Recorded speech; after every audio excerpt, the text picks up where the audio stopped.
பெண்கள்லாம் இருக்கீங்க, இவ்வளோ குழந்தைகள் இருக்கீங்க, இந்த உங்களுடைய உரிமை என்ன? நீங்கெல்லாம் வெறும் ஓட்டு போடுற இயந்திரங்களா தான் இவங்க வச்சிருக்காங்க. நீங்க வெறும் ஓட்டு போட்டா மட்டும் பட்டாது, நீங்க ஓட்டு வாங்கி ஜெயிக்கிற மகளிராவும் நீங்க இருக்கணும் இல்லையா? நகராட்சி தேர்தல், உள்ளாட்சி தேர்தல் எல்லாத்துலயும் நீங்க நிக்கணும்.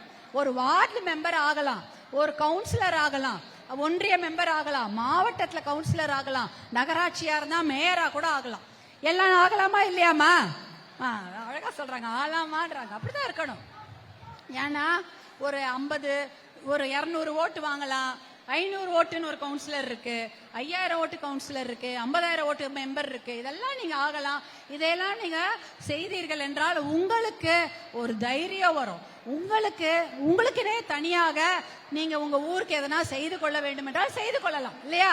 உங்க ஊருக்கு ஒரு பாதுகாப்பா வேணும்னா ஒரு லைட் போட்டுக்கலாம் இல்லையாமா?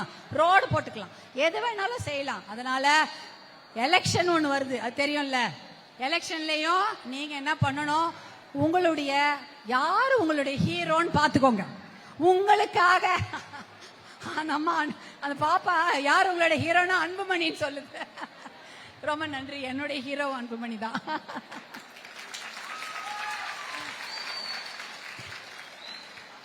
அதனால உங்களுக்காக போராடி சிறை சென்ற அவங்கெல்லாம் தான், அந்த அண்ணன் தம்பி தான் உங்க ஹீரோ இல்ல. உங்களுக்காக வேற யாராவது போராட்டம் பண்ணாங்களா? வேற யாராவது கேஸ் வாங்கினாங்களா? வேற எந்த கட்சியா வந்துதா? முதல்ல களத்தில் நின்னது பாட்டாளி மக்கள் கட்சியும் அன்புமணி அண்ணனின் தம்பிகளும் தான் உங்களுக்காக நின்னாங்க.